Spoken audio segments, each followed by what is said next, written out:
So I will read what he wrote to me this morning, specifically for today. My dear devotees, please accept my humble obeisances. All glories to Srila Prabhupada. I wish to thank all of you for taking part in the Memorial Festival celebrating the life of Mother Isha. I wish I could be there with all of you, but my duties in East Europe did not allow me to change my schedule to come. Over the years, I have talked about Mother Isha so many times, even while she was regularly visiting the temple to serve the deities and the devotees. I can't begin to tell you how much her simple but exemplary life meant to me. There were no obstacles in Mother Isha's life. Living alone, repeated bouts with skin cancer, an aging body, uncooperative family, traveling alone every week to Boston, the list could go on. But she would never talk about them. Instead, every encounter with her was always with a smile and a few words of gratitude to Srila Prabhupada. A short story about her preaching and a reflection about Krishna's greatness. That was Mother Isha.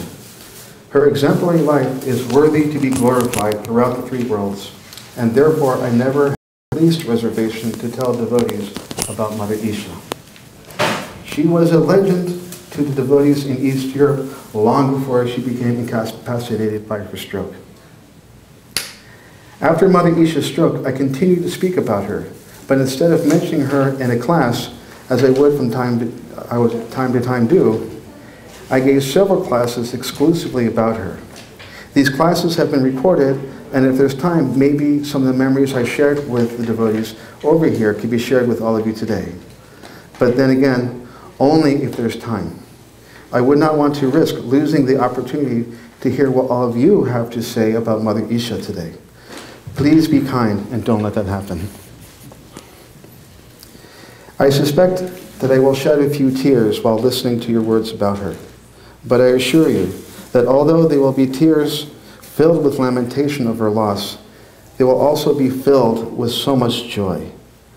I feel confident that she is safely sheltered at Krishna's lotus feet. She has no attachment other than Krishna.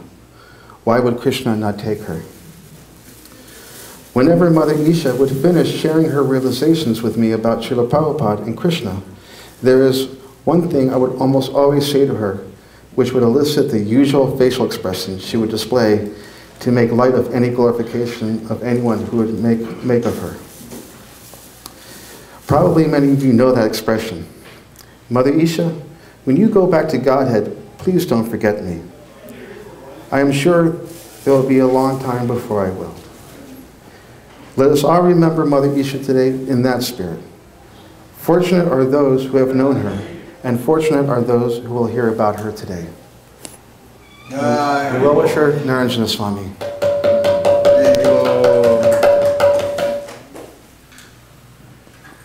So now this part of the evening program is, I'm going to ask all of you, especially those senior devotees who've known Mother Isha for a long time and have many memories and realizations and knew her back in the days of New York.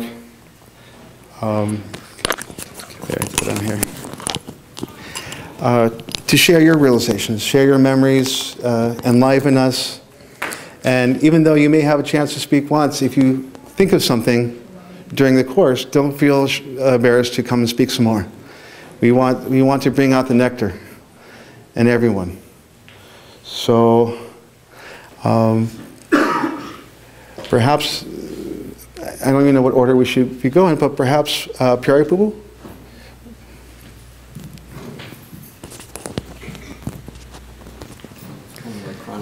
Yeah. And I also have some other written offerings from devotees who were not able to be here. So, I'll just stand up here. Okay. Hare Krishna. Should we sit?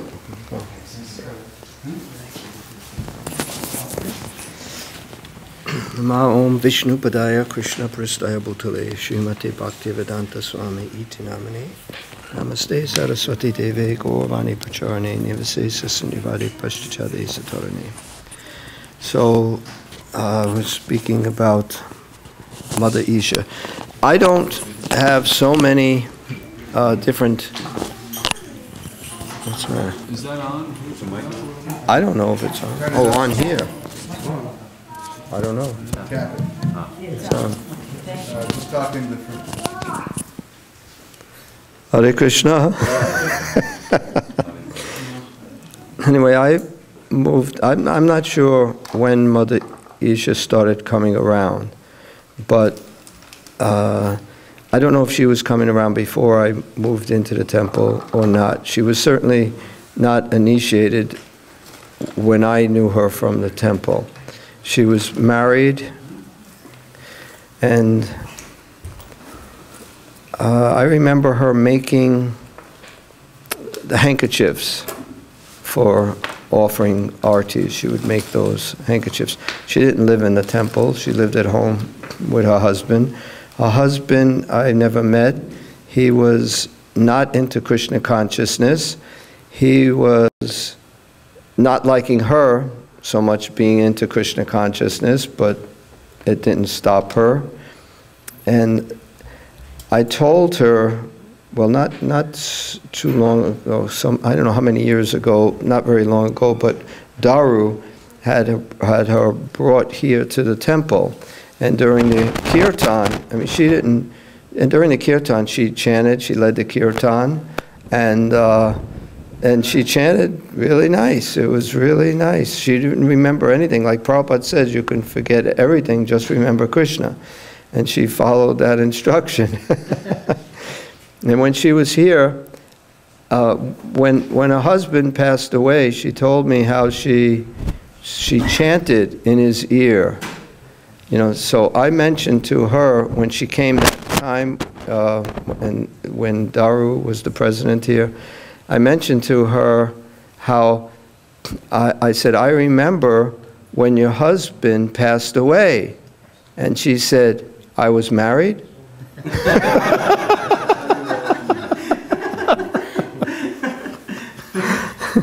So she just remembered Krishna. And I just want to say one other thing. There's Pali Pearl Mother. I don't know how many people know Pali Pearl Mother. Anybody really know? You do? Okay. Few people. Oh, you know Pali also. Anyway, I still keep in touch with her. She lives in Nevada. She's 92 years old now. And she was a good friend of Mother Isha's. And they were like, you know, just friends, because they were both much older than everyone else. And I remember when I met Mother Isha coming to the temple, she was a very, very old lady. And that was in probably 72. So, and I talked to Mother Pali, and Pali is 92, and she said that Mother Isha was much older than her. She said she must have been at least 10 years older than her. So she's probably at least 100 before she left her body. So, and Pali just, of course, has fond memories of Mother Isha, but unfortunately I tried to get her to come, but she's, you know, she's basically too old, it's too much, she can't do it. Same. She said, yes, everybody tells me I sound the same, but you should look at me. So anyway, so Pali couldn't come, but she remembers Mother Isha very well, and always preaching, always telling people about Krishna. That was the main thing. So Hare Krishna. Glories to Prabhupada. Glories to Mother Isha Ki Jai.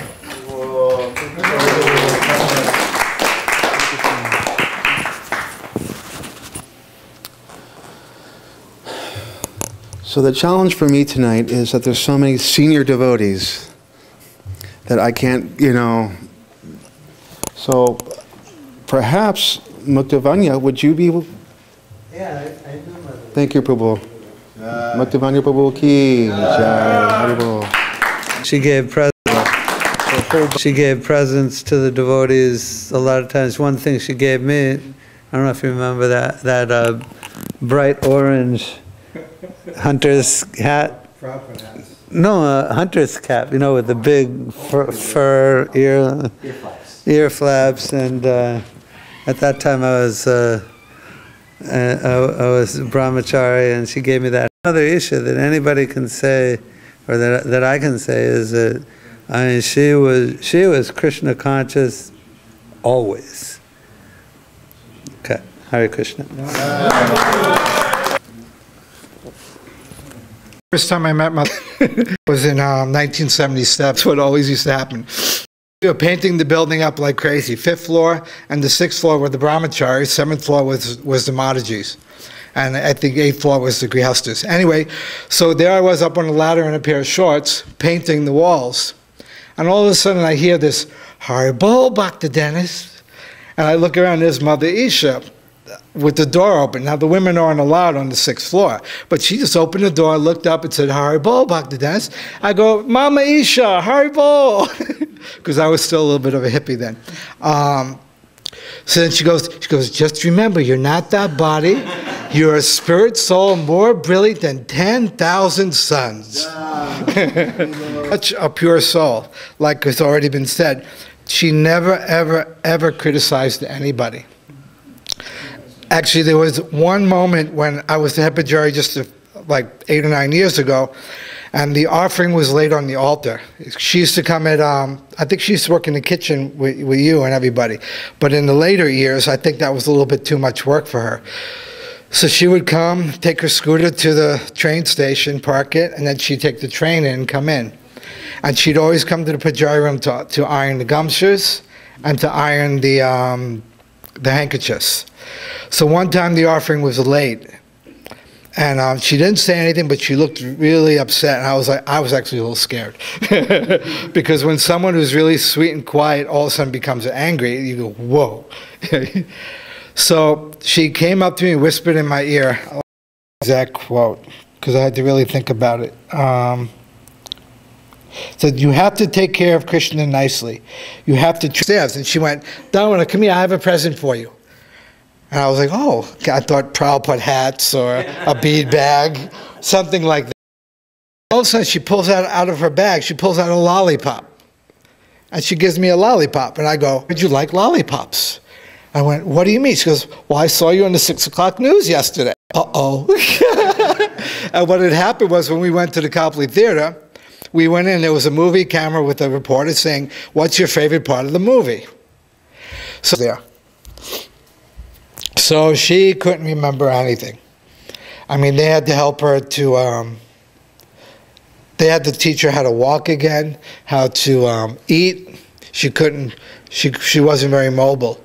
But when I walked in the room, Maharaj, I hadn't seen him yet. I went in with Sandy, and she just smiled and went, Haribol, Damara. Jai Shishwara Gopi Balabaki. So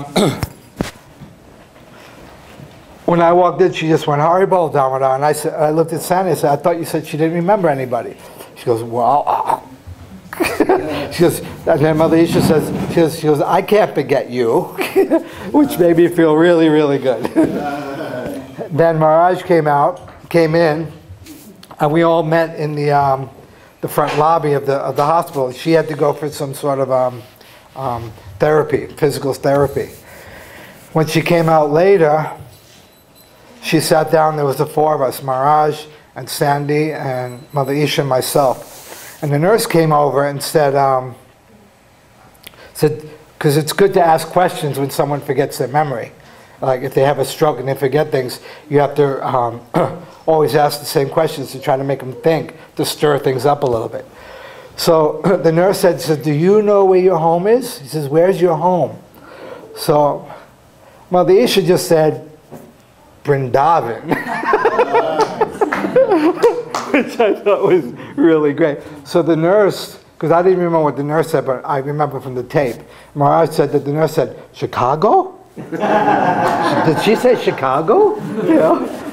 So then Mother Isha goes, no, Vrindavan.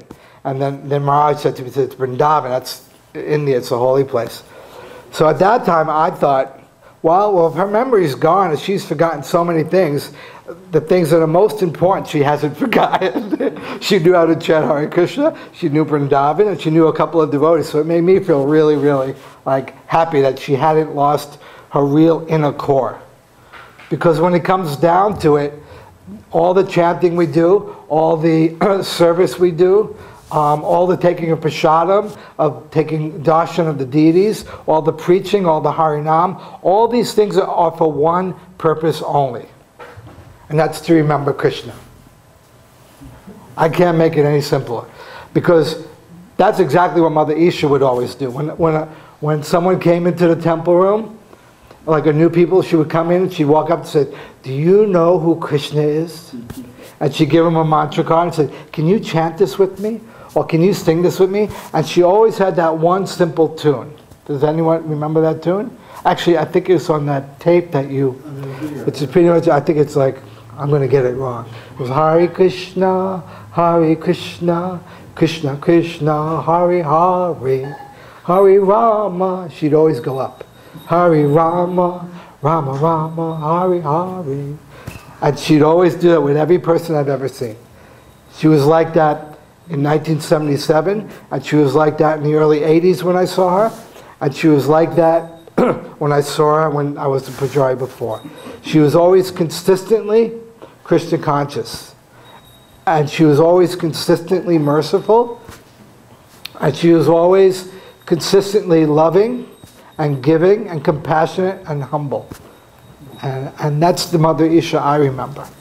So, and I miss her very much. Haribo!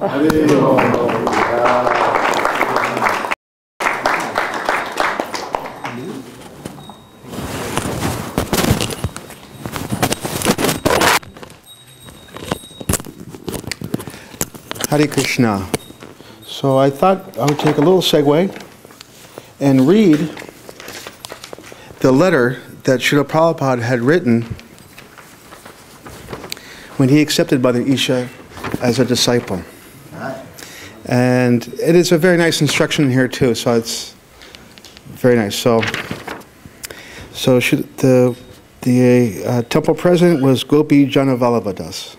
So Srila Prabhupada writes, "My dear Gopi Janavallabha Das, please accept my blessings.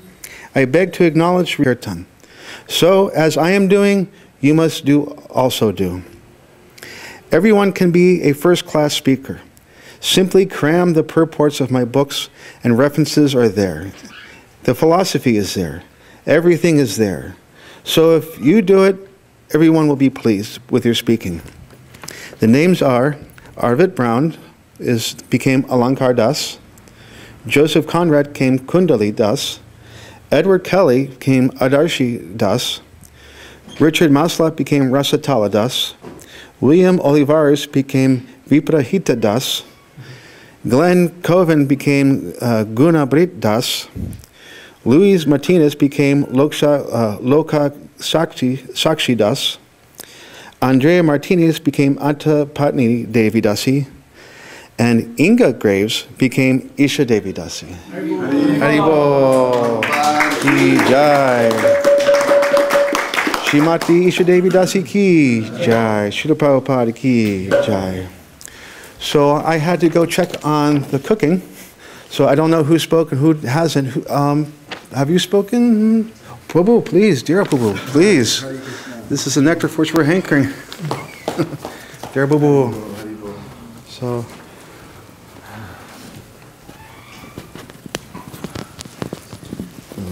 Well, I have to say I'm really happy to have this opportunity to glorify such a great Vaishnavi as Mother Isha. When I met Mother Isha, she immediately, first thing she did, I believe, is grab my arm and march me over to a group of kids that were sitting around taking prasadam in a circle at the Sunday feast.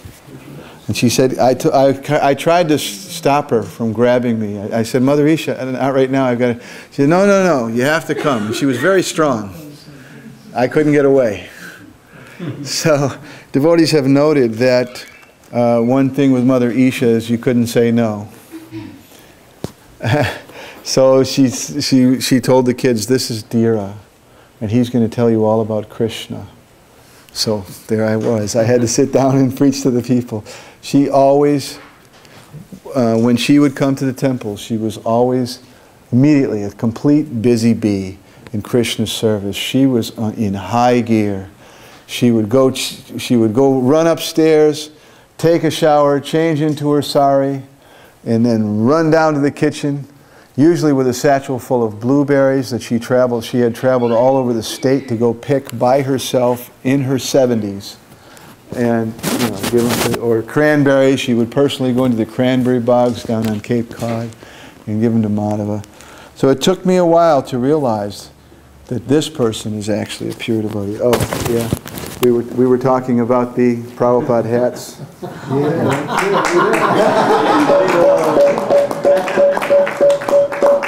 She actually came and put one on me, as Damodar said. She came and put one on me, and she was pushing really hard, but it would not go on my head. Mother Isha, I said, Mother Isha, I love it, but it's not going to fit. So she kind of got frustrated and took it back. And then a while later, she came running back up to me and said, "Come here," and she had her measuring tape. You know, in whatever humble way she could. She used to have, at the Sunday feast, she used to have these little devotional service kits. She would have a plastic bag and go around and give them to people. And she would give them assignments that you sew this. And it would usually be deity remnants. This was an outfit that Mother Isha made for Sachi Mata. And Sachi Mata was a little shy to come up here today. But Mother Isha would sew this and gave it to Sachi Mata for her deities. So this is Mother Isha's. She would always go in the Pujari room and take all the deity remnants, as you know, as the Pujari, and give people an assignment at the Sunday feast. You sew this. I mean, here's one of, I looked through my books and I found one of Mother Isha's bookmarks that she made. And this is Radha Gopi Vallabha's remnants from the 1980s. And I found this in the Akadashi book.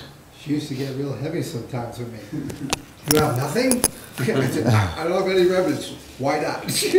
I have to serve Krishna with that. That was going to be my service. You better find me something. Yeah, exactly. So that's Mother Isha. She had full faith. She used to come up to people and say, "Do you know who Krishna is? Krishna is the Supreme Personality of Godhead. And believe me, Krishna can do anything." And immediately you would feel like whatever's going on in my life, Krishna's going to take care of me. You know? Because her faith was so strong. She would always come and bring rice. She would tell people, "You have to bring something for Krishna next time you come. Bring rice, bring butter, bring something, bring milk, bring sugar." She would go around and everybody would get an assignment what service they were going to do for Krishna. And Sachi Mata was telling me that she had gotten remnants, I guess, from you. And she came out and there was a group of people and she said, "Whoever the highest bidder is gets this nice Mahaprasadam from Radha Gopi Vallabha." So Sachi Mata won. She gave $10 and she got the packet from Mother Isha's hand. So her service never stopped.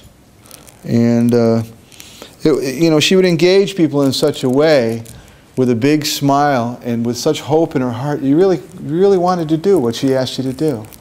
It wasn't, initially you thought, I'm doing something else, whatever, but then she would look in your eyes and this is for Krishna. So we have to do some service in this life. And all of a sudden you'd really want, "Okay, Mother Isha, let me help, I'll do it, whatever you want, I'll do it." You know what I mean? You didn't have a choice, pretty much. That's the way it was. I was talking to a senior Mataji that's used to serve with us in the Boston Temple, and she said it was October '85 when she first saw Mother Isha. There was Harinam first night in Boston.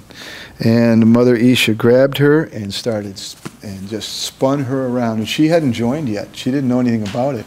She just was watching the Harinam. Mother Isha grabbed her and started spinning her around. You know how your arms crossed and you're spinning her around? And she's, you know, she's strong. There's a picture of Mother Isha as a tennis pro, 1935. So she was a very athletic lady. And she, even in that picture, she looked about maybe 20, 27, 28, something in the late 20s, early 30s possibly, in 1935. So that goes to show you. And she joined 55 years old, probably 70, 69. All these young, wild, hippie kids, late 60s, early 70s. And she was telling everybody the same as she always did. Krishna is the Supreme Personality of Godhead, and we all have to serve Him. Here, take this and do some service. She would show you how to, a simple way. She'd say, it's not hard. Just chant Hare Krishna and do some service for Krishna. That's all. She said she was also very loving about it. You would really feel that because Mother Isha cared about you. This is one of the, there's 26 qualities of a pure devotee. So one of the qualities that is called gunagrahi. Gunagrahi means you always see the good quality. Krishna sees the good qualities in everyone. You could be the most sinful dog, but one time chant Hare Krishna, that's what Krishna will see. That one time you chanted Hare Krishna, not that you're a sinful dog. Mother Isha was like that. She would see there's some spark here, and she would know how to bring out and fan that spark and make it just blaze in Krishna consciousness. So Sachimata was telling me that Mother Isha would come with a pack of Prabhupada hats, and all the men would have to wear them in the kitchen. And she told Sachimata, she said, Sachimata, you can't just do this service. You have to train people to do the service when you're not here. And now we see that's what Mother Isha was doing. So, my wife also knew Mother Isha. She served for a brief time, but she couldn't come. So she wrote this out, and she wasn't going to have me read it, but I insisted, because she's a nice devotee too. And she had some experience. So I'd like to read what my wife wrote. This is Mother Kalindi. She said, before I met Mother Isha, I had already known so much of her because my husband had told me about her, and he would always say that she is a pure devotee of Krishna. After all, what's the description of a pure devotee of Krishna? Someone who's Krishna conscious in every single circumstance, even in very difficult circumstances like what she was going through with her husband, with her family in Hyannis, by herself as a very elderly woman. I think she dealt with some skin cancer at one point in her 70s, and she didn't care for it. You'd ask her, what's going on, Mother? Oh, that's nothing. She would just, here, let's go do some service. I brought the cranberries, but I didn't get enough this week. I'm going to get some more next week, you know. And it was just, she didn't care for any difficulty. 75, 77 years old. She's taking a bus from Hyannisport and walking in from the bus station, riding her bicycle around Hyannisport, telling people about Krishna. She used to have a nice little program down there. There's this one devotee, I can't remember his name. It was on the email, Shamarupa, but I can't remember his name now. But he had a hair salon down there in Hyannis. And Mother Isha preached to him that you have to hold programs here. You have this nice facility, and she would have Maharaj and me come down, and she would do programs in the hair salon there, chanting Hare Krishna. There would be prasadam, and she would get people to come. And sometimes there were little eccentric people that Mother Isha would invite, but she saw the good in everybody. If there was a spark of Krishna consciousness, you have to come. And people had to come. Because her great love for Krishna was, you know, transferred to great love for everyone. Because Krishna, she saw Krishna in everyone's heart. So she said, so even before I moved to Boston, I had already loved her and had so much respect for her and was a little anxious to see her, because I would tell my wife about Mother Isha when we were sort of associating. When she knew that I was there, she walked up those 4 flights of stairs to meet me. There's no problem for Mother Isha. 80 years old, she'd fly up those stairs and down. Not a problem. When she came in the room that I stayed in, I offered my obeisances to her. She so sweetly gave me a big, long hug, and immediately I fell in love more with her and thought to myself, what a sweet, sweet mother. She had a wig on, and my bangle somehow got entangled and pulled it off her head. So Kalindi was really embarrassed. She felt devastated that that happened. At that moment, she was like, oh my God, I pulled the wig off of her head with my bangle. So she said, when I apologized to her, she said, oh, this is nothing. I just wear it because of the place I live and for traveling. Her hair was really short. I was starting to feel a little embarrassed, but the way she reacted made me feel okay. She would always come and see me in my room. Really, I think everyone in the temple felt like Mother Isha would always come and see them and pay them a special little visit and engage them in some special little Prabhupada Katha or Krishna Katha or a little service somehow. And every single devotee in the temple would feel some special thing with Mother Isha. That was amazing. Amazing. So, she would always come and see me in my room on Sundays and greeted me with big hugs. During the prasadam, when the guests were eating, she would come and take me by the hand with my husband, bring us to guests and introduce us to them and leave us to preach to them while she ran off to make herself busy again doing some kind of service to Krishna. This was the symptom of Mother Isha. She was always busy doing some service for Krishna. Even the humblest, if she didn't know what service to do, she would find out something to do for Krishna. Bookmarks, you know? I mean, she would come up with something. Take the deity remnants and sew them up and give them as gifts to devotees. Always gifts. She loved. This is called Guya Makyati Prakshiti. You know, this is intimate exchange with devotees, giving gifts in charity and receiving gifts. Dadati Pratigurnati, actually it's called. Dadati Pratigurnati. In revealing your mind in confidence, she would come and say, actually, this material world is no problem because Krishna can do anything. He's the Supreme Personality of Godhead. This is revealing the mind in confidence. This is her conviction. I mean, total, absolute conviction. When she said that, you knew it was true. There was no doubt left anymore that I have a problem with the material world. There's no problem. As long as we've got these Prabhupada hats from Mother Isha, there's definitely no problem. Anyway, she would leave us to preach to guests, and she ran us off to make herself busy again with some kind of service. Every time I've seen her, she was always engaged. Whenever she spoke with her New England accent, it was always Krishna Katha. When we got married, she kept herself busy with Madhava Prabhu in the kitchen cooking. She also worked really hard for our guests at the reception, talking to them and serving them. I cannot thank her enough. She gave us nice presents for our wedding, and everything was some kind of remnants from the deities, which made them super special. I remember I have this bead bag. I couldn't find it. I was going to bring it and show it to everybody, but it was this like metallic gold bead bag she gave me, really bright, some deity remnants from one of the outfits. And it was almost embarrassing to use the thing, but because it was from Mother Isha, I used it, you know. It was because it was a special present from Krishna through Mother Isha. So even though it was this gaudy, kind of, you know, really bright metallic gold bead bag, you felt really honored to receive it because it was Radha Gopi Vallabha's remnants. Mother Isha made it with her hand and then gifted it to you. And so these little gifts that she gave weren't so little, really. They're like, it's very, very special stuff, you know. So after we loved our presents from Mother Isha, and we still have them. After we left Boston, we were always talking about Mother Isha and always wondered what happened to her. I was so happy to see the little video that Shamarupa Prabhu made. Thank you very much, Prabhu, for that. I watched it several times, and every time I did, it brought tears to my eyes.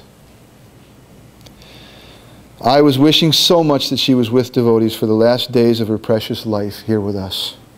She is such an inspiration to everyone that knew her. And yes, she is a pure devotee of Krishna, as my husband would always say. There is no doubt that she is with Krishna right now, blissfully engaged in his loving service. Thank you, Krishna, for your blessing on me. I got the opportunity to have your dear devotee, Mother Isha's association for just a little. It was very short, but very sweet, and I will always remember her.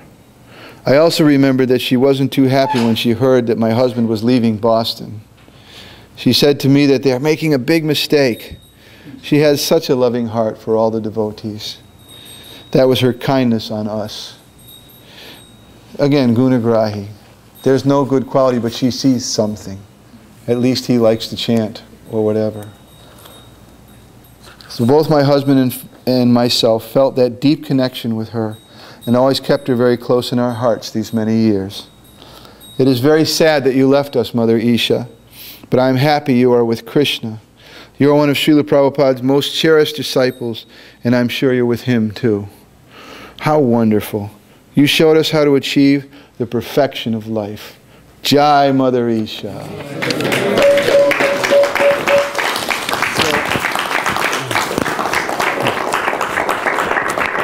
Jai. Kalindi's a very nice devotee also. So I have one more small thing. It's a poem that was written by another senior devotee that I'd like to read. So this is giving her her time now. She served with Mother Isha and actually served Mother Isha very well. And it was very close with Mother Isha, as she asked me not to mention. But she wrote this today for Mother Isha. Marvelous, magnanimous, mutinous moped Mataji. Obstinate, obtrusive, obsessive, outlandish, tireless, trusting, triumphantly tried and true, having, holding, yet hankering for the holy name. Eccentric, energetic, enthusiastic, effulgent, radiant, radical, remembering Radha Gopi Vallabha. Inquisitive, do you know who Krishna is? Impossible to say no to. Salutational, serendipitous, surprising, simply wonderful. Active, artistic, articulate, absolute, aggressive. Deliriously dancing with delusional delinquents, daringly dishing out devotional service kits. Exceptional, exuberant, extraordinary, extreme. Vibrant, vivacious, victorious. Incredulous, incredible, indomitable, indestructible. Determined, always acting, always serving, inspiration. Mother Isha ki jai.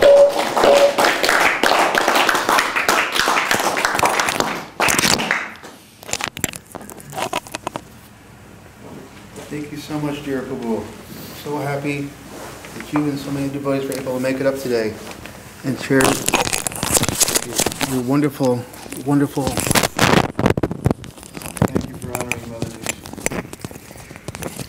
Isha. So I want to start my introduction over again because I didn't start it right. How do you bowl, spirit soul? 1/10,000th tip of a hair. You remember that, right? That's how Mother Isha saw everybody.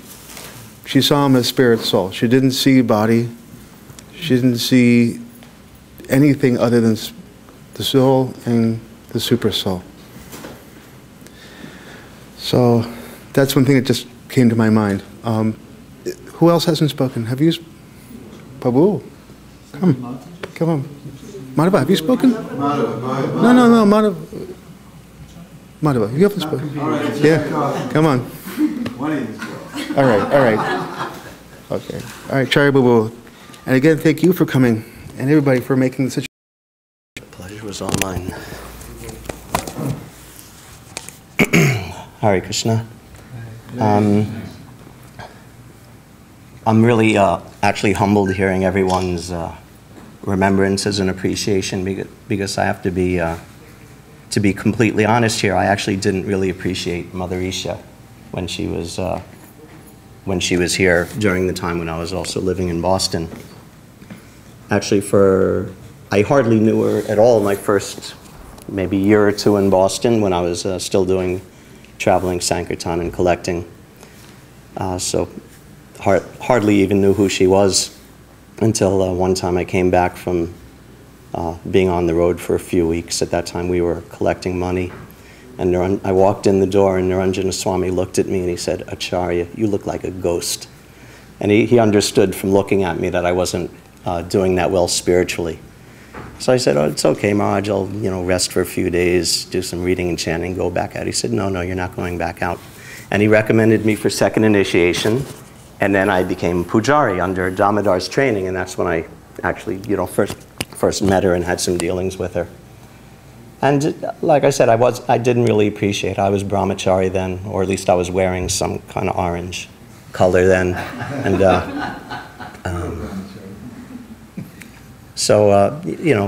actually, now that I think about it, she was actually the only woman that that I was speaking to for those years mostly, because of her elderly position and her seriousness and everything. It was a different relationship. So I met her. Of course I liked her. You can't help but like her, and I appreciated how Krishna conscious she was all the time. But I didn't appreciate. I was even not exactly disdainful, but in a very sweet way. She was sometimes a little scattered, scattered mind a little bit like that. So I wasn't appreciating all the time her good qualities. But at least when I became a pujari, I started having some regular dealings with her. Actually, something I wanted to say, actually. My memory also is not very good from those times, just like I'm here back in Boston after 20-something years, 23, 20. See, I don't even remember how many years it was. And I'm walking around the town, I don't remember anything. Half the devotees who are here, I don't remember, and what the town is. I've just forgotten so much. That it's really sad, and like the hippies say, I don't even remember the 60s. So I'm like that, but without even the benefit of drugs, I just can't. So much has kind of faded away.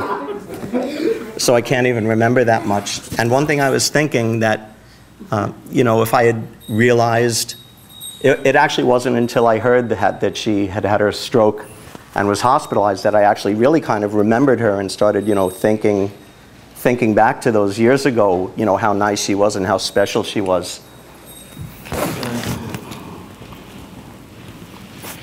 So on my part, it's actually sad that it took a, shock like that for me to start appreciating her. So one thing I was thinking that, Mother Isha, and there's so many other devotees, all devotees are wonderful, but some devotees like Mother Isha, and there are some devotees who have that special spark or special quality or special friendship. And if you let the opportunity slip by or you don't take it seriously, then, like me, 20, 30, 50 years later, you may be lamenting, oh, I had the jewel of this association of this nice devotee, but I didn't take advantage of it. So we shouldn't let that happen. Actually, I'm looking around, and in this room, there are devotees like that who I knew for same thing 20, 30 years ago. And then I moved away and lost touch and didn't think of them, and they're such friends and people who helped me in my Krishna consciousness. So anyway, just in a general way, I'm speaking now to appreciate devotees, especially those, close devotees, or in Sanskrit, the word is surit, like those, in your heart devotees.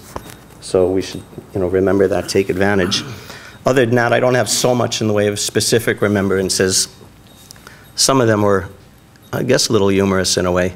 She used to, when I was either pujari in training or later on, I don't remember. But my main exchange with her was on Sunday. Of course, she'd come at least 3/4 of the Sundays when I was here.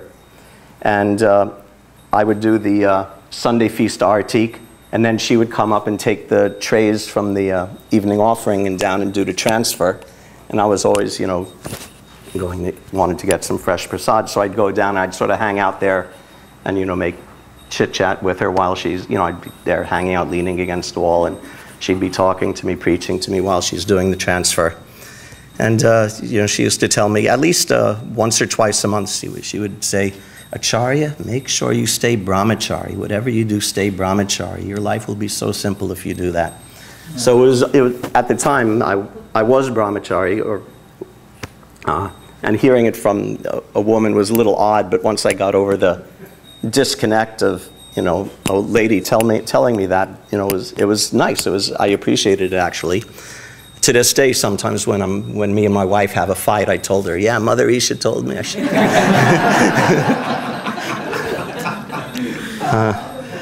What else did she do? Of course, you heard about her with the deity remnants. She not only made stuff for devotees, she used to also fashion it into, I don't know, just sew them together into, you know, jewelry and deity clothing and make little, I don't know what you'd call flags or emblems out of them. And she used to sell them at flea markets also out in the Cape where she lived and bring the money for the deities. That always helped. Money for flowers, money for outfits. I didn't know she was into reflexology. Who was saying about the reflexology? I didn't know that, but she was also a bit of a health food fan. And one time she told me, Acharya, you should eat sprouts. And I wasn't very, you know, I was a young man then. I was on a very strict diet of paneer. At least as long as I wasn't sitting next to Damodar, that is. Don't tell that story. Yeah. But she said, and I said, oh, sprouts, you know, I'm not into, you know, salads, whatever. She said, no, because the sprouts are still alive, so the living entities are still in them, so when you eat it, you become enlivened. So that was her logic of the live food, the fresh food diet. I didn't appreciate it at the time, although I thought it was kind of humorous. And she was, you know, just very sweet and kind and simple. And, you know, funny, sometimes intentionally, sometimes unintentionally funny. And I don't really have anything else to add except, you know, restating that I'm so sorry I didn't appreciate her when she was here. I could have gained so much more if I had, you know, served her and had, you know, more nicer dealings with her. Thank you very much. Hare Krishna.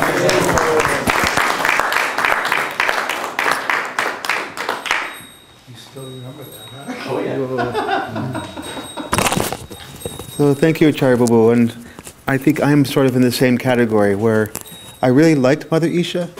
I just didn't realize what a saint she was.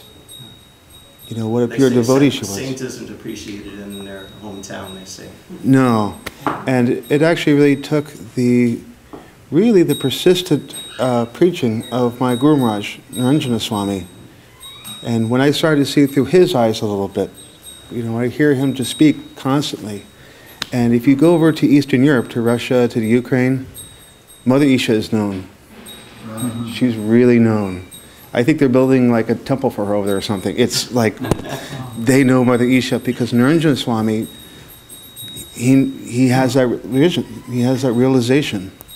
And so through his preaching, through his sort of entering my heart a little bit, but I was in the same category. I thought she was very nice. I thought she was just a little eccentric, you know, but very sweet. You never were disturbed by her presence. She was always very sweet. She was completely sharp.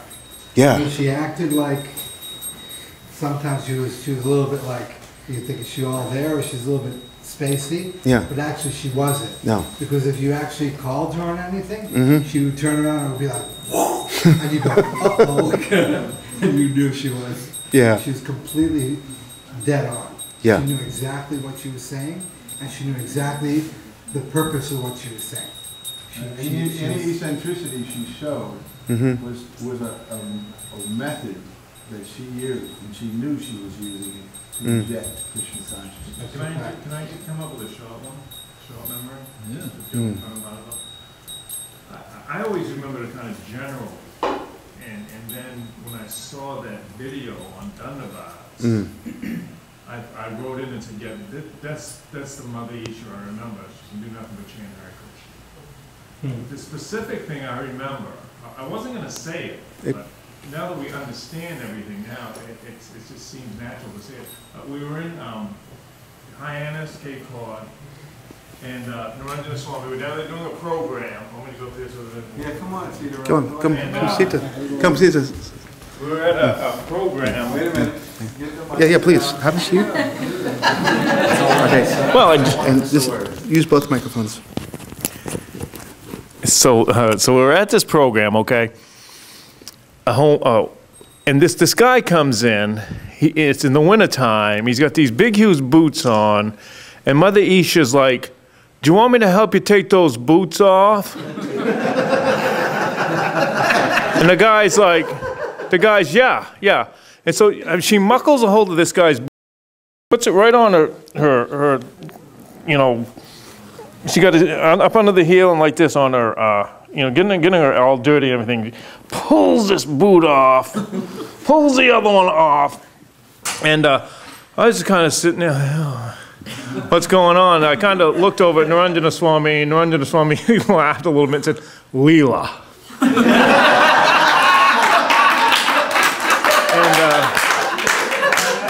I did not understand it at all, but now honestly I understand. No, this woman really was a transcendental Leela.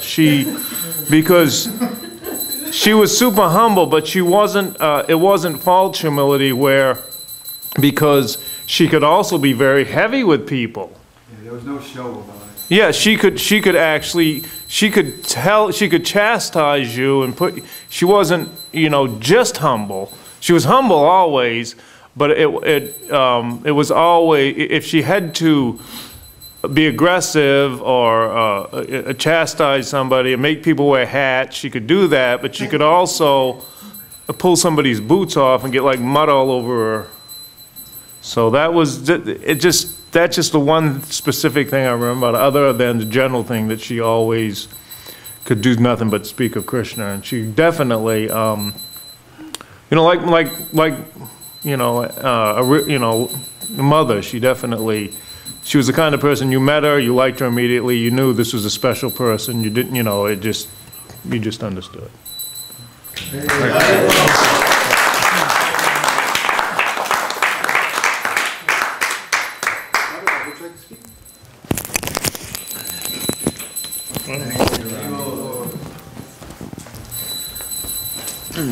Hare Krishna. So my time with Mother Isha was subterranean, always on the first floor.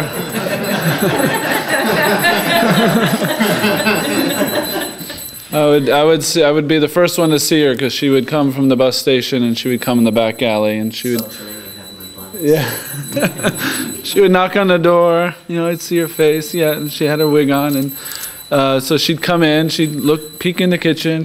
And the greeting every week: Hari Bol, spirit soul, 1/10,000th the part of the tip of a hair. It's so sweet, you know. It's just such a sweet person, and her motherly characteristics were just so enchanting to you that you couldn't help but just love her instantly. And so yeah, she would have the wig and she'd go, I'm going to come down and help, but I have to go shave up.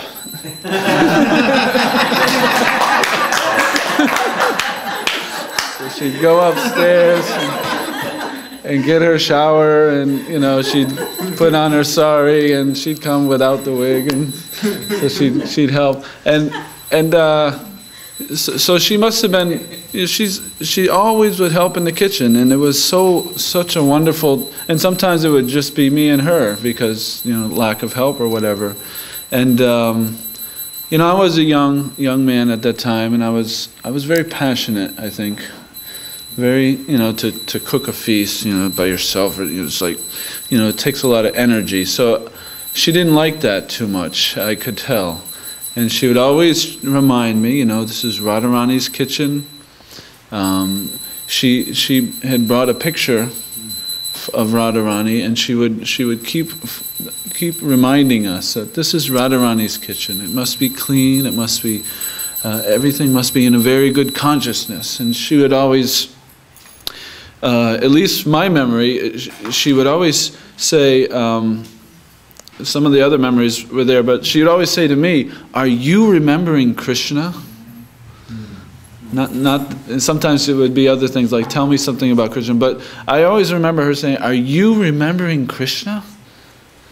And she would say that, and just, you know, and it was, you'd have to stop. Well, am I remembering Krishna? Or am I proud of what I'm doing? Am I thinking of something else? Am I thinking of serving? So she would do that again and again. And her help, this is going on and off. Her help was, her help was limited. It wasn't like she was a high-powered kitchen worker. So I would get her to do something, and then I'd say, oh no, because I'd give her like to clean the coriander, cut up some coriander, and I was thinking, okay, it'll be like 5 minutes. Somebody will just chop it up and throw it into. But she'd like clean every single piece of coriander so perfectly. She was so meticulous. Whenever she had a service, she would do it perfectly. It would be perfect. It was just a wonderful quality of hers. So a couple things that we would do in the kitchen together. Shamarupa mentioned, or Dira mentioned the cranberries. It was cranberry season, and it wasn't like she would go legally and get the cranberries. She would go to the cranberry bogs where you weren't supposed to go. And she would get the cranberries, and she would bring them in big bags, and she'd come every week. Oh, look, I was so happy to get them. We put them in halava, or you make a cranberry chutney, and she would always contribute in that way. She would always, she would make one very big help was she would make the daily sweet for the next day. And she would make Simply Wonderfuls. And she makes the most wonderful Simply Wonderfuls. And my favorite, she used to make, and it was like an obscure one. Like you wouldn't think, oh, sounds like a great Simply. She would make, it would be fresh ginger, lemon, and walnuts. And a Simply Wonderful. It was so nice. And you would think, she was in her 70s then too. And I never, thought, how hard it must be on somebody's hand joints. But she would just get in there and roll these Simply Wonderfuls. And she would always make the Lord's plate, the offering from the feast. She would, want to get all the nice big pieces of curd and make these beautiful plates. It was like an artwork she would do. It was so nice, and she would do that service, and so we're always so indebted. But again, sometimes I was passionate, but sometimes all right, pretty much all the time. When I was passionate, she'd always be preaching to me, are you remembering Krishna? You're doing this for Prabhupada, you're doing Krishna, and she would remind me. But still, if I was late, I would be like, and a particular memory in which I've gotten this gift, I'll tell the story of this gift here. Particular memory, I was really passionate one day, and I was running up and down the ramp. If any of you have been in our kitchen here, there's a ramp that goes down into the walk-in, and I'd be running down, slamming the doors, coming out, running up the ramp again, back and forth, and I could see Mother Isha, rolling the Simply Wonderfuls, looking over her shoulder, looking at me. Like, what is he doing? So one time, I ran down, and she purposefully ran. She didn't run after me, but she walked after me, and she stood right on the ramp. And so when the walk-in door flew open, I was running up the ramp in full. I ran right into Mother Isha.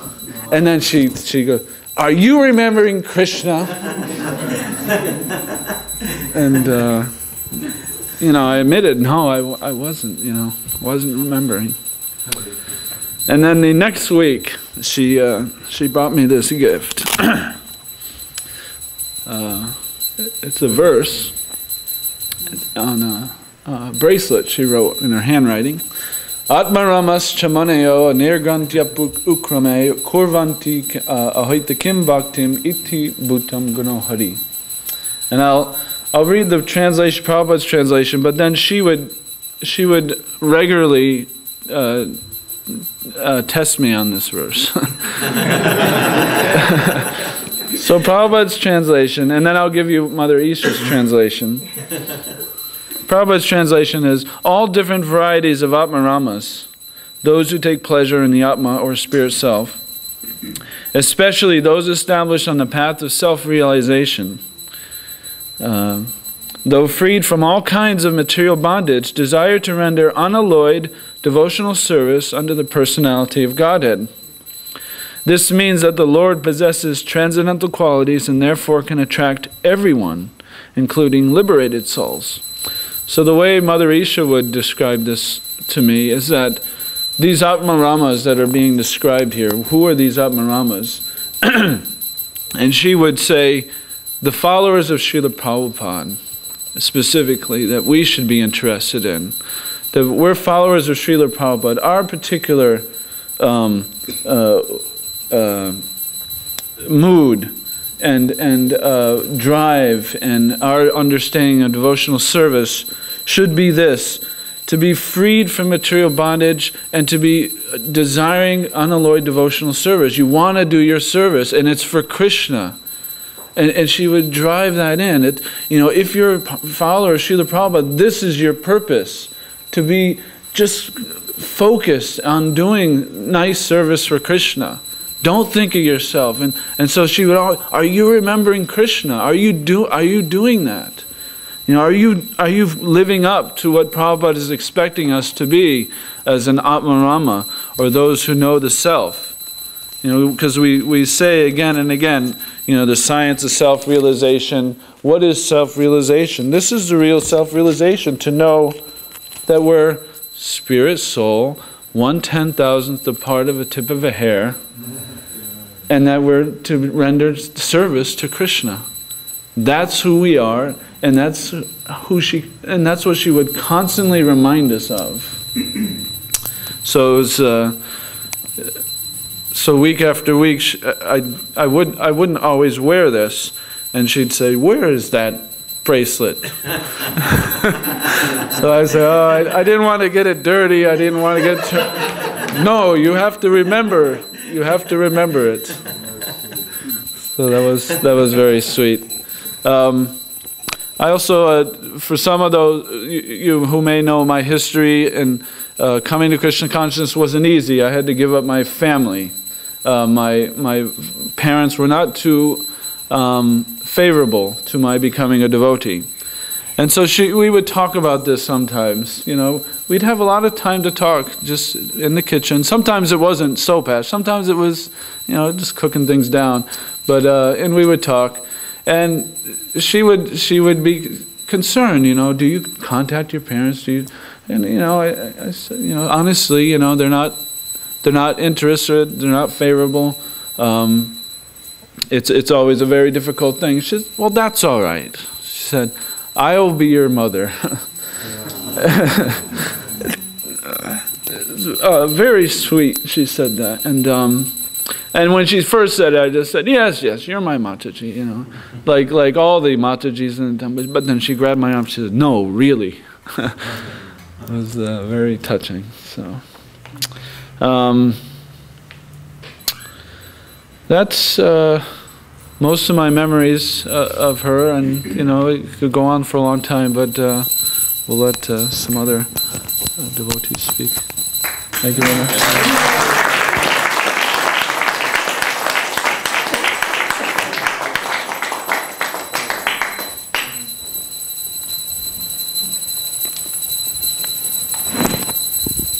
Thank you, Prabhu. Thank you so much. That was really sweet. And that was what Narendra Swami had written in his opening letter, was her life was exemplary. She taught us by her example. She not only had very good instruction for us, are you remembering Krishna, but her life was her instruction also. In fact, that's the best instruction. So thank you so much for sharing these nectar. So, Haribol, Hare Krishna. So, who else wishes to speak? It's Yugala. Yugala, show up, please. Jai. Jai. Radha Krishna. Hare Krishna. So, both microphones. Oh, okay. I always get scared when I hear my voice coming. So Mother Isha, She was amazing. I remember I used to come, I always also came on the weekends to the temple because I also was married and I lived at home with my husband and my children. And I remember Mother Isha always, there would be some school groups from like Harvard or BU, or she would always get them and you know, make them chant Hare Krishna. And they were just here to do like research. They weren't really planning to become devotees, but she just would always get them, and they always chanted Hare Krishna because Mother Isha was so insistent and sweet. And she knew how to engage people like that. And I don't have too many memories that haven't been already said. I do, in my home, have a bag of winter hats from my children. My children, 36, 34, 31, and 27. So when they were little, she made them hats. And I looked for the little brown, there was a little brown one that my kids would never wear them, so they were like practically brand new. I think my youngest son wore it because he didn't know any better. He didn't know, you know, that it was warm. It kept his ears warm. But Mother Isha she was so special. I mean, I remember her bringing the blueberries, and you're right, I think she got them from somebody's blueberry patch, you know. She didn't, you know. But she really knew how to engage kids. I remember when my son, Jake, he used to come to the temple still. I did the Sunday school, so he would come every weekend, and she really liked him. And first she started off, she wanted to like engage him doing something. So she brought a Prabhupada tape, and it was broken, you know, like it had just disconnected somehow. And she said, "Jakey, do you have a small screwdriver? You can fix this." And so she told him, unscrew this, and she told him how to do it. And so he took it home, and then the next weekend he brought it back, and it was all fixed. He figured it out. And then it accelerated from that. By the time he like sort of stopped coming, she had boom boxes she was bringing from the Cape on the bus and, you know, giving him to fix. It was, she said, I got this for Jakey's Fix-It shop. And yeah, she used to bring him. I know, some things were not fixable, but, you know, she didn't want them back. She just wanted him to have the experience of knowing how things went together and how to take them apart and how to fix them. And I think, you know, she knew how to engage little kids as well as college students. And anyway, I love Mother Isha. That's all I have to say. Anyway. Before I left my home, I called my son Jakey, and I told him I was coming for a memorial for Mother Isha, and I said, "Yeah, Mother Isha passed away," because I hadn't told him, and he said, "Oh, you know, he's really the only one of my children that really, really remembered Mother Isha because she engaged him like that, you know." Anyway. Thank you so much, Mother Isha. Thank you. Very sweet.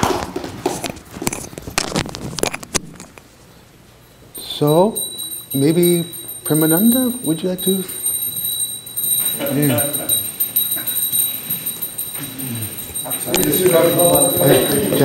Yeah. Haribol.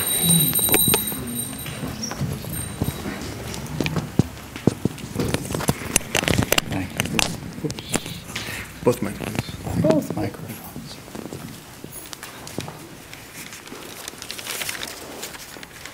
Vanchakalpatarubhyascha kripasindobhyevacha patitanam pavanebhyo vaishnavebhyo namo namaha.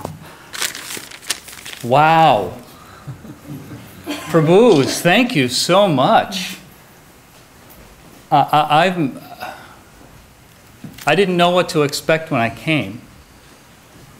And to see, first off, you know, so many of my seniors here who were helping me when I was, you know, wet behind the hairy ears when I was a Bhakta and who have helped me through so many of my years trying to be a servant of the servants. First, that alone is inspiring. But then for all of you to kind of fill in so many of the gaps, I really do. So thank you so much.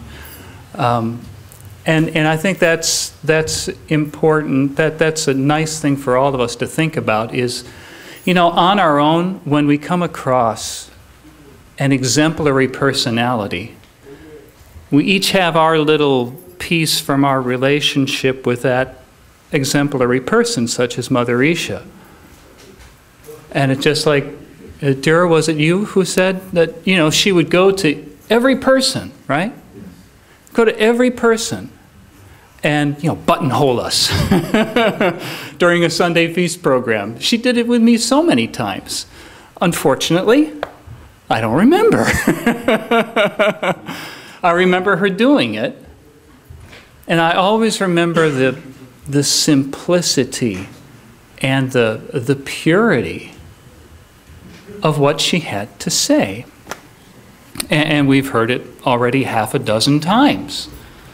Her preaching was, for most of us who were her juniors, and like me, I was pretty new at the time, it was very simple.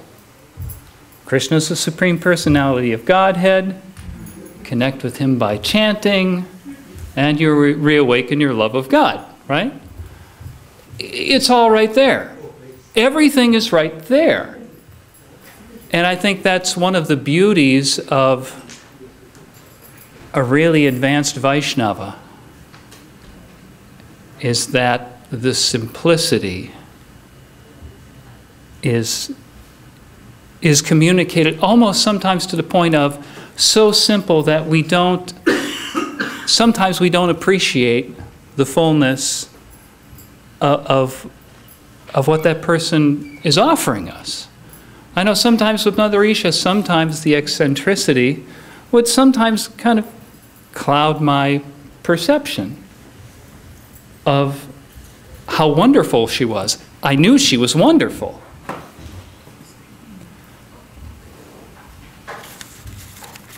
But, you know, and I see sometimes, you know, we're such a philosophy-driven community sometimes, right?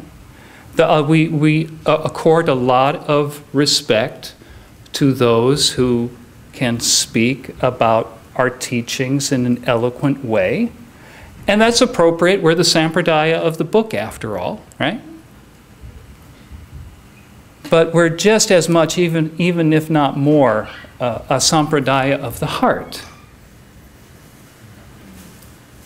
So from Shraddha to Sadhu Sangha to Bhajana Kriya, all the way through the 9 stages to Prema, our development in Krishna consciousness is measured by the awakening and maturity of our faith. So Mother Isha, we all know that she knew the philosophy, right? She worked at the BBT, she was working to produce Srila Prabhupada's books. She knew the philosophy, and just listening to some of my seniors here about how she preached to them really excites me, because she didn't show that kind of mercy to me in quite the same way. She kept it really simple because I guess she knew that I was thick-headed, right? So to hear how, you know, she spoke to some of you is just, wow. I love it, because it really showed the depth that she had. I knew that she had depth. I knew it. But to see how she could some of your hearts, right, and kind of remind you, it's really beautiful. So, I mean, there's no question. She knew the tenets of our faith, and yet she was always making Krishna so easily accessible. And I always remember, you know, from my time living here in the ashram, what she symbolized to me more than anything was just that strong, unshakable commitment. I mean, taking the bus from the Cape to come here on a Sunday? Every Sunday that she could. I mean, it's just amazing. I mean, I drive in now from New Hampshire, which is not nearly as far away. And it's more than I can take. And there she is in an advanced stage, taking the bus to come here. And the whole time that she's here, she's doing service. It's another amazing thing about her, is that she created her Vaishnava association. She created her Sangha wherever she was constantly. She would bring, and we all know, those of us, you know, we all know, she brought the sweetest people from the Cape to the temple, didn't she?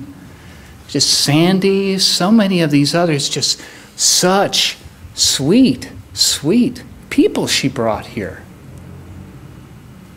And they all accepted Mother Isha for the way that she made them feel.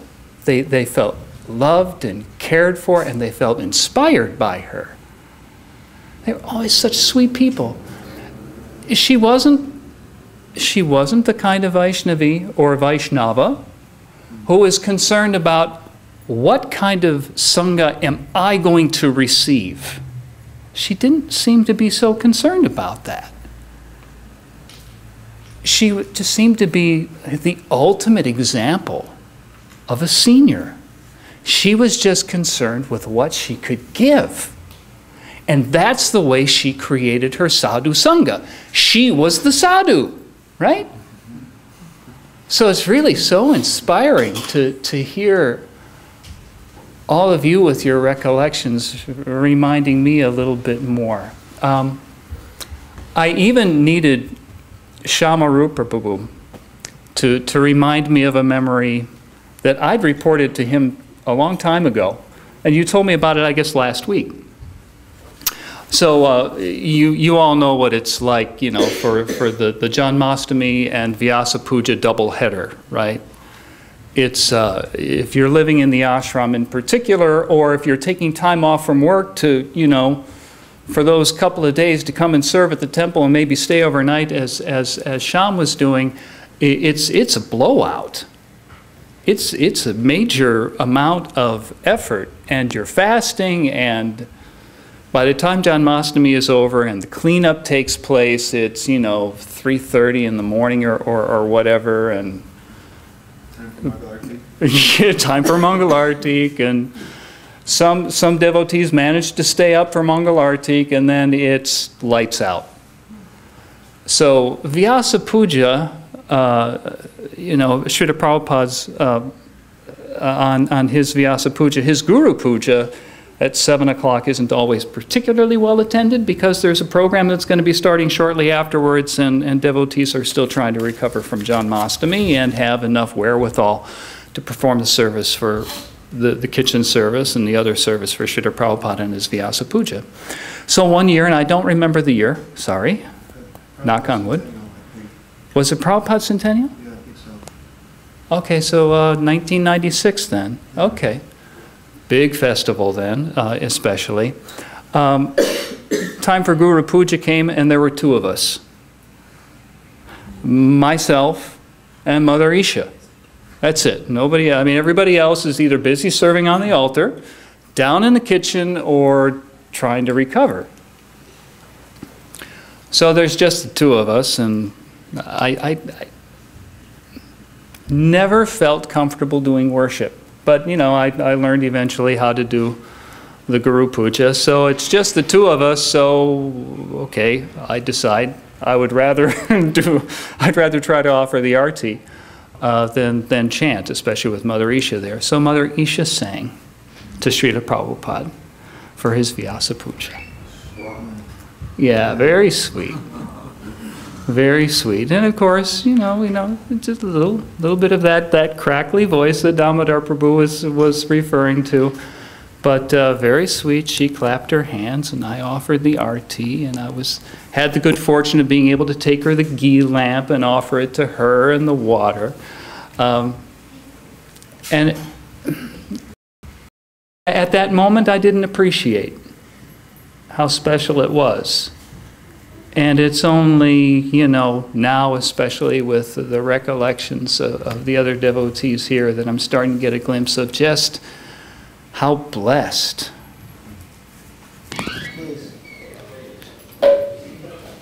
What do you say? A little something?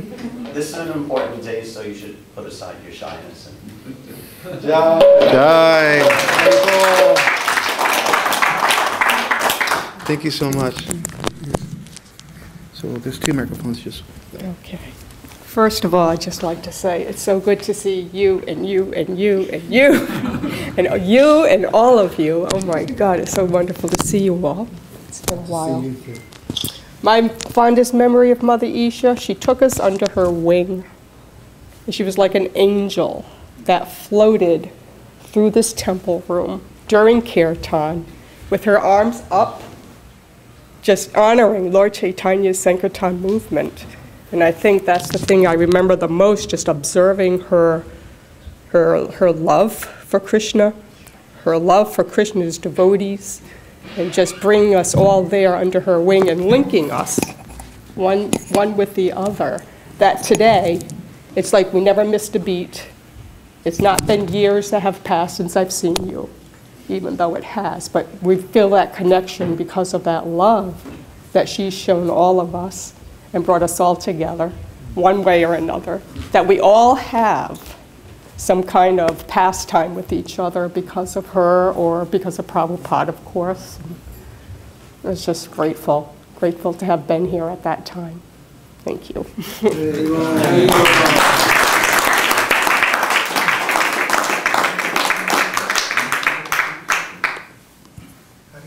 Thank you, Mother Angelica. Okay, so who else was? Yeah. Brother Donnie, so both microphones. I have to hold both microphones? Yeah, let's go to the camera.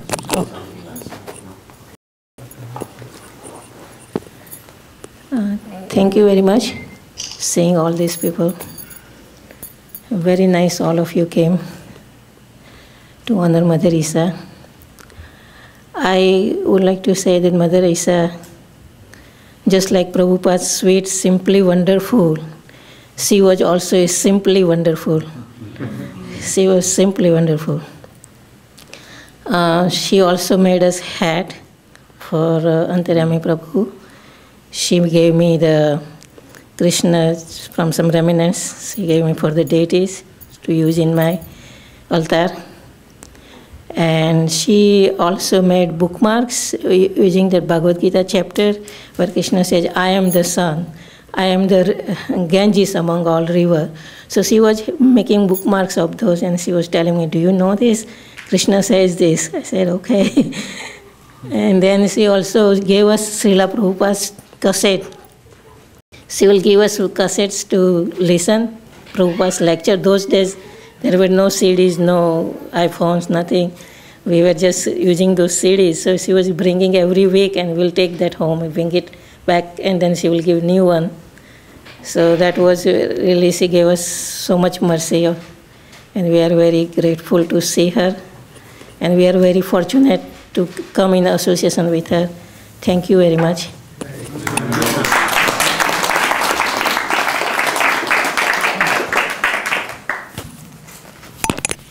Okay, Hare Krishna. So, Panamanda Prabhu, we have another senior Prabhupada disciple. Would you be able to say a little something? I can say it here. I don't have much to say. Okay. But I want to doubly confirm that her one thing that are simply wonderful are incredible. I want to say something. Of course, Hey, Prabhu, come. Because I don't have Yeah. Come have a seat. My experience with Mother Isha is I usually come Sundays. Maybe I have to go in. I usually come on Sundays, maybe 5:30 or something. Mother Isha always be there ironing the Lord's clothes there. Then immediately I come and touch her feet. Usually I would go and crash and hide away. So she would, time after time, drag me out, and she would do it very expertly. She'd be, getting the plates or making the plates, and then she'd come back down and she'd go, Madhava, will you go dancing with me? So I want to go dancing, but I don't have anyone to take me. So she'd come up, and then she'd be in the back, and everybody knows how she dance. She'd be dancing, her eyes up in the air, and she'd be looking at, and then she sometimes, I would be up here usually. The big pounding drums were up here, and she was back. I kind of like sneak back, and then we'd make eye contact, and she'd like, oh, we're dancing.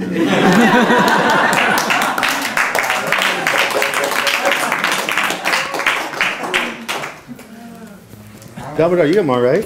Yeah. It's a single one. Yeah. Well, what's in the camera?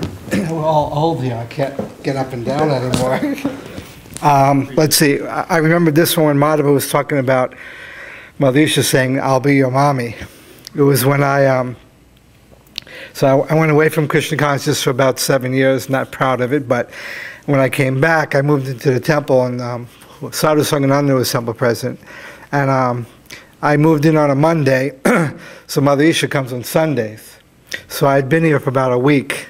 I was sleeping in Vic's closet. It's kind of hellish, but it wasn't Vic's closet at the time. So I came down to the front lobby, and I walked into the front lobby, and there was Mother Isha right there, and she was just like this, looking right at me. And I paid obeisances, and when I got up, she was there, but now she was right there. When I stood, I went, oh, she was right there. So I stood up, and she just looked at me, and she went, you're not your body. And I started laughing like anything, and because I hadn't seen her in years. I didn't really come to the temple very much. I mean, devotees used to come to me, used to bring me prasadam or send prasadam out to me at the flower stand, but I never used to come to the temple that much. So then when I stood up, she just looked at me and she goes, have you been a good boy? And I looked at her and I just went, and she went, that's all right. And she gave me a big hug. She goes, Krishna loves you. And she gave me that hug, and then I just went, I said, I don't know what to say, Mother Isha. She goes, that's all right. Your mommy will always love you. That was it. The only other one I can remember, which was when she was at the hospital, I went to see her a second time. And when I walked into the hospital room, there were like 5 or 6 devotees there. And Mother Isha was sitting there, and she kind of looked around. She was just like, nobody was saying anything. And I went with my wife and and Lalita, my daughter.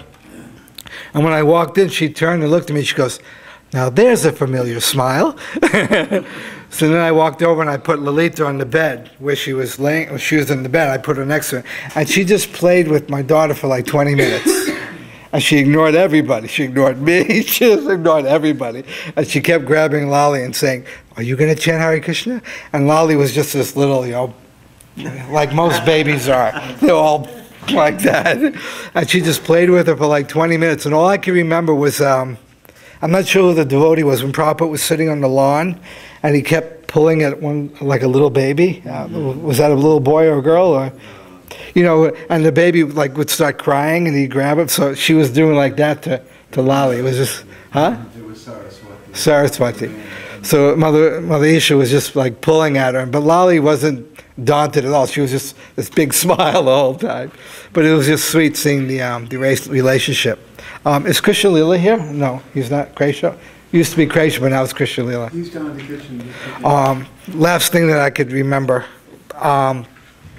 Every Sunday we used to make up sweet plates with lots of Maha sweets, and we used to get donations for them.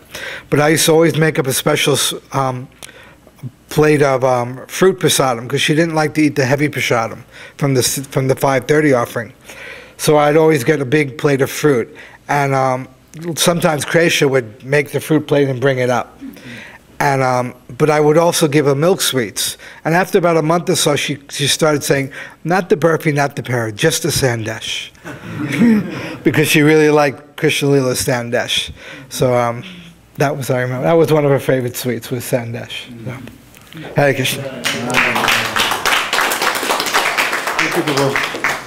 It reminds me of her that she would complain sometimes she didn't like nightshades. Does everybody know what? Yeah. And that was like the majority of devotee cooking. Nightshades.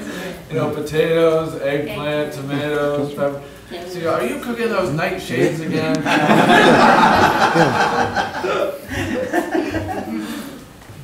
Wonderful. Well, what are nightshades? Are they? They're like the family of tomatoes, potatoes, and so. They don't have any real nutritional value. Oh, okay. Many of them are poisonous. So. Oh, okay. That's good. Some strict temples in India won't use them. The same temples that keep the Westerners out. Vijay, you'd like to say? Yeah. All right, well, thank you, Prabhu. Haribol. I'm actually reading a letter written to Mother Isha from Dwani. I'm just reading on her behalf because it's a little bit emotional, of course, and she's a few years older than me, so we were kids here at the temple together, so I think I can relate to some of what she's saying. Nice and loud. Dear Mother Isha, please accept my most humble obeisances. Jai Srila Prabhupada. I met you when I was a little girl. I don't remember the exact age, but I must have been somewhere between the ages of 7 to 10. You made such a lasting impression on me. Every Sunday I would come with my parents from the Sunday feast, and you would always give me small sweet presents. I never forget when you gave me an original 1970s copy of Krishna, the Reservoir of Pleasure. I believe this is the first book I ever received, and it had a lasting impact on my life. It had one of the most beautiful pictures of Krishna on the cover, and even years of owning it, every time I opened it, it smelled like the sweet floral oils used for the deities. You always had such a bright smile and spoke with such a gentle voice as you worked in the pujari room. You were the living example of how one can be so happy in Krishna consciousness. Even though you are much older, to me, you are eternally a young and beautiful Vaishnavi. You often wore the small maha garlands belonging to the Radha Krishna deities around one of your ears, like pretty earrings. You were always so elegant and graceful in your service for Radha Gopi Vallabha. I'll never forget the time I came to the Sunday feast and you were standing in the doorway of the temple room. You approached me with big, bright eyes and exclaimed that Radha Gopi Vallabha would be so happy to see me since I had come all the way to the temple. You complimented my clothing and explained to me that we should always dress up and look nice for the deities because this pleases Krishna. It's hard to express what a lifelong powerful impression you made on me through these exchanges. The best way I can explain it is this. As a little girl, you made me believe that even someone as small as me was important, significant, and that even I had the capacity to greatly please the all-powerful Lord Krishna simply by coming to the temple to see him. You comforted me with your kindness and compassion. You inspired me with your elegance and enthusiasm, and you sent the example for me with your fierce love and dedication for Srila Prabhupada. As an adult, when I think of my typical reason for not coming to the temple, which is living too far away, I know in the back of my mind that I really have no excuse. Why? Because I am constantly reminded of your dedication decades ago. Even at that time, as a senior, you would take the bus all the way from Cape Cod on a Sunday afternoon just to come to the temple to perform your service, and then you'd return home on the same night. You are a precious jewel to Prabhupada and Radha Krishna, and I cannot help but think that you must be back home with them. Thank you for those loving exchanges so many years ago. Your servant, Dwani.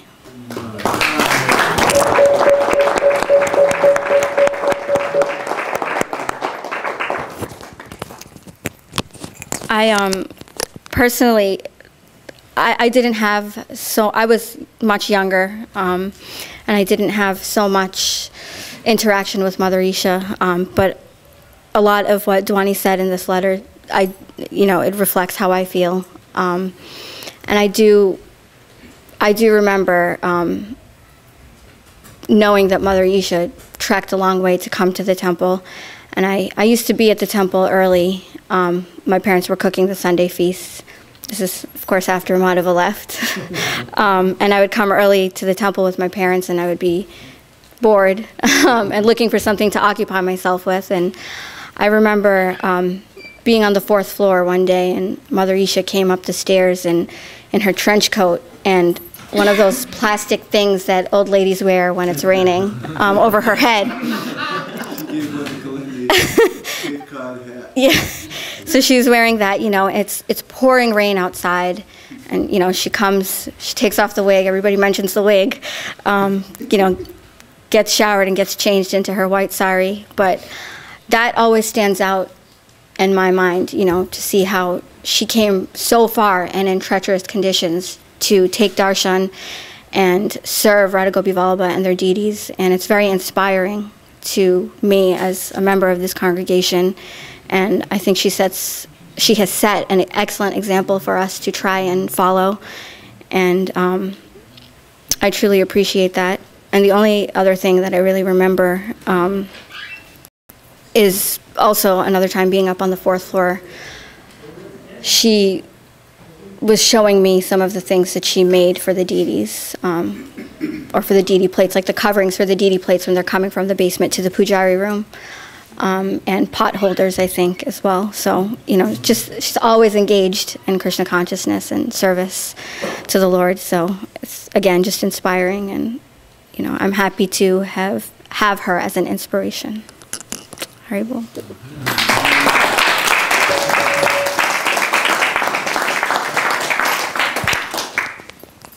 Sorry.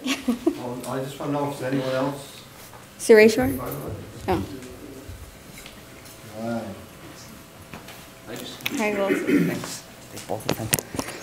Hare Krishna. So, this is just a quick pastime, I guess. First time I came to the temple, and I think some of the devotees who have been here long ago might appreciate this. First came to the temple, I met 2 devotees. First devotee I met was Radhika Raman, who dragged me into kirtan. And I stayed. I walked in the temple room. He locked eyes, grabbed my hand, and I spent the entire time going back and forth the temple room with my hand in his hand.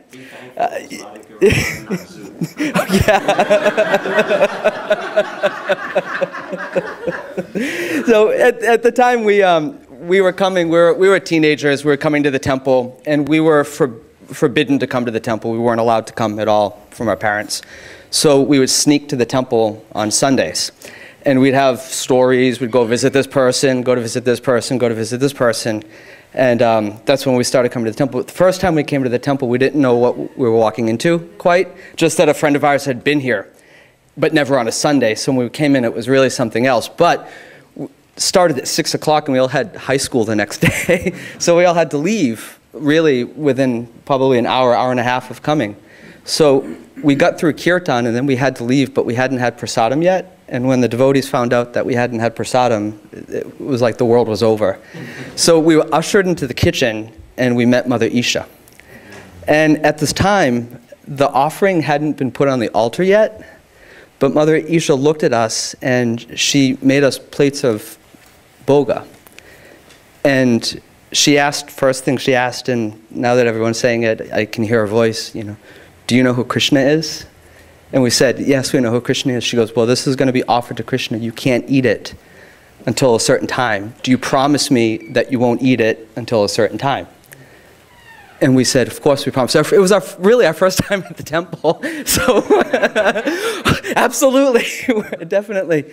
And she gave us this prasadam. So we'd end up going home with these plates of wrapped up prasadam.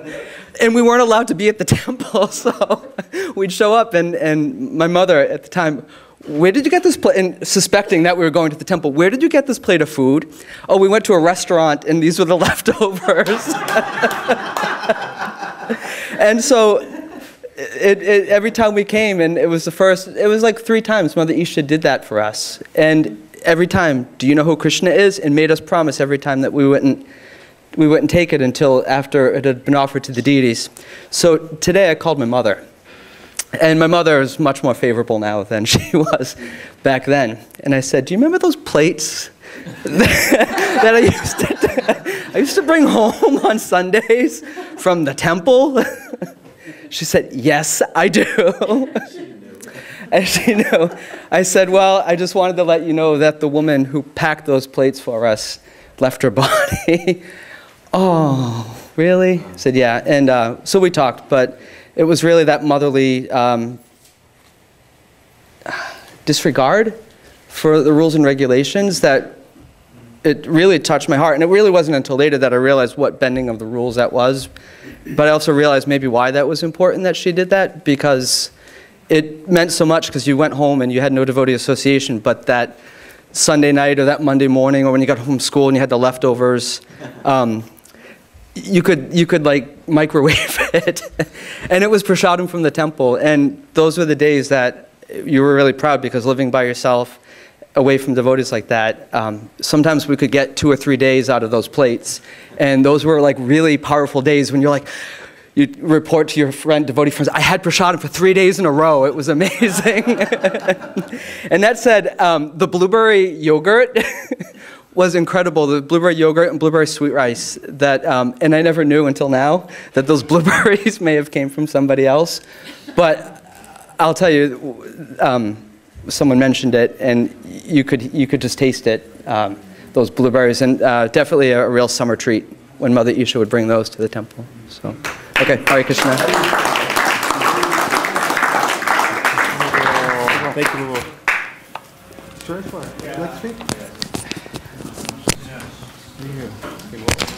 Hare Krishna. I'm a little bit younger than everybody else who had those experiences of Mother Isha, but you know, hearing everybody say their pastimes about Mother Isha, it brings back memories of Mother Isha. So, and I do remember coming to the temple in the 80s, and sometimes it was by force. I didn't want to come. And you know, my dad was pretty heavy at the time. He was like, you know, you got to sit in the class, listen, and sometimes I would sneak out and then, you know, go down the hall and near the reception desk, and Mother Isha would just come out of the pujari room. And when she came on, when she started walking, to me, it seems like she was almost like levitating. She was like floating, because she would walk so brisk and fast, and I can tell she was a woman of, you know, older age, an elderly age, and I was like, wow, she really walks fast for her age. And then she would look at me with her eyes, and you know, we would make eye contact, and that's it. She just kind of like grabbed me with her eyes, and she would say, are you chanting Hare Krishna, or are you remembering Krishna, or some words to that effect. And you know, I'd have all these issues within me, and as soon as she spoke, it was like everything was just kind of like it washed away. And I just remember that one time I had some issues. I was coming from, you know, I was in high school, I had issues in high school, so I'd come to the temple and I didn't want to be here. And that one time I just didn't want to be here. And I walked out of the temple and she came and we made eye contact, and as soon as she said, you know, those words to me, it kind of like everything just kind of went away. And from that point on, I realized she was definitely a saintly person. Even though I was probably like 15 or 16 at the time, I can see that she's, you know, she was definitely not an ordinary person. And that's pretty much my experience with Mother Isha. I mean, like I said, I saw her with a white sari, and she was always, I could see her talking to other people, you know, about Krishna for the first time. Students used to come from universities, she used to welcome them in, and, you know, they would just kind of like be captured by Mother Isha. Who wouldn't, you know? And just her face alone was just so saintly. And she would just capture people like that. And, you know, I really appreciate, you know, her in that way. And I regret not having more association with her while she was here. You know, we definitely took her for granted while she was in this temple, especially me. And that's pretty much it. Hare Krishna.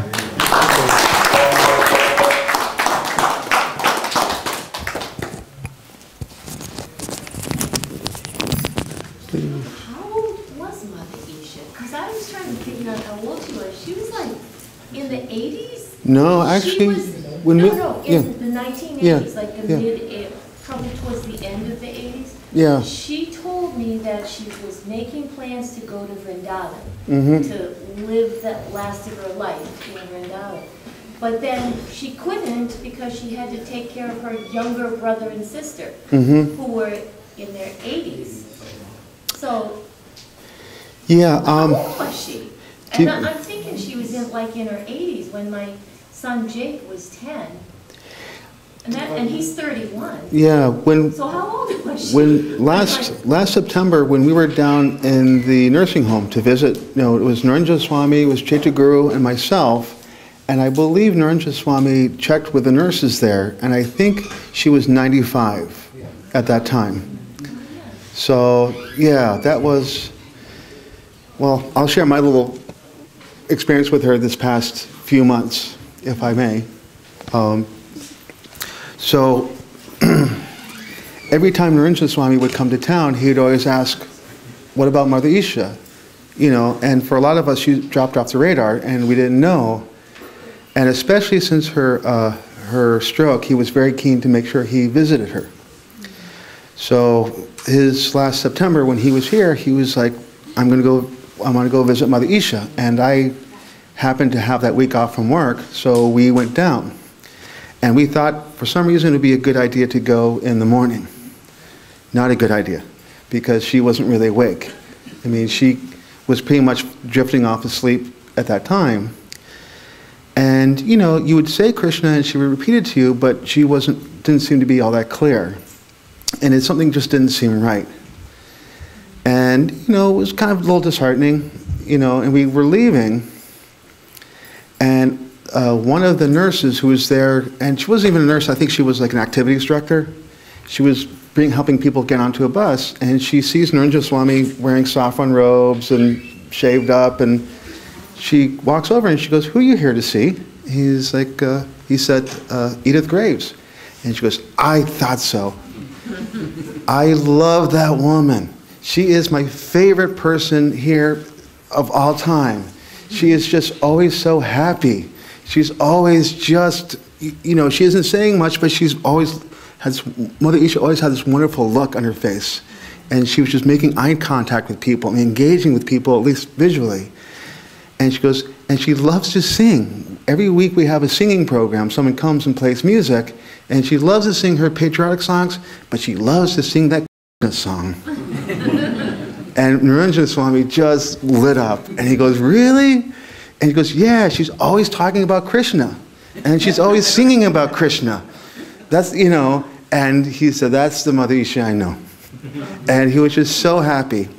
And it was just so happened that the next day, I was going to be back down in the Cape again because there was a kirtan event in Nantucket. So I thought, okay, I'm going to be down here again anyway.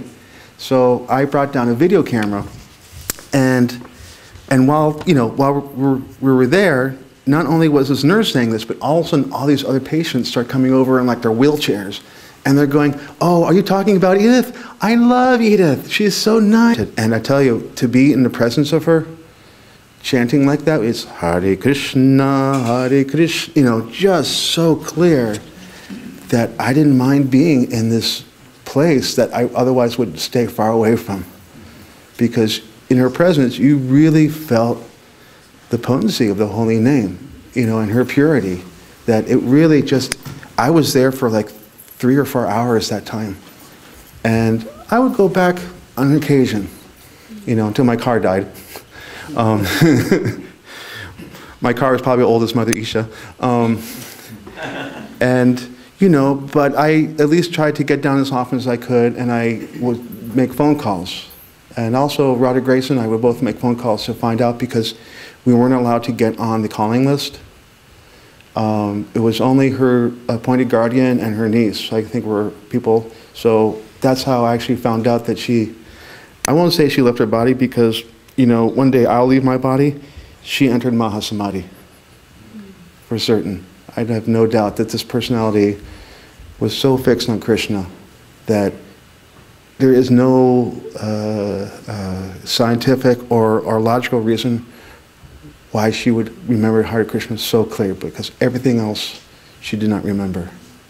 So that was my great fortune to be brought down there by my Guru Maharaj and serve this very senior devotee in some small way. I brought her little flowers, I brought her a little prasad, but it was really for my benefit that my Guru Maharaj said.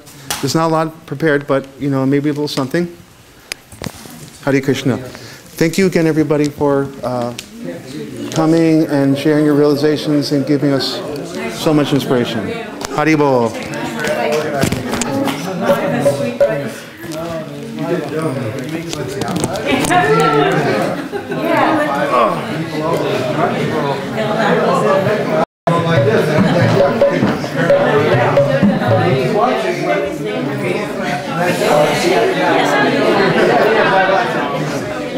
I didn't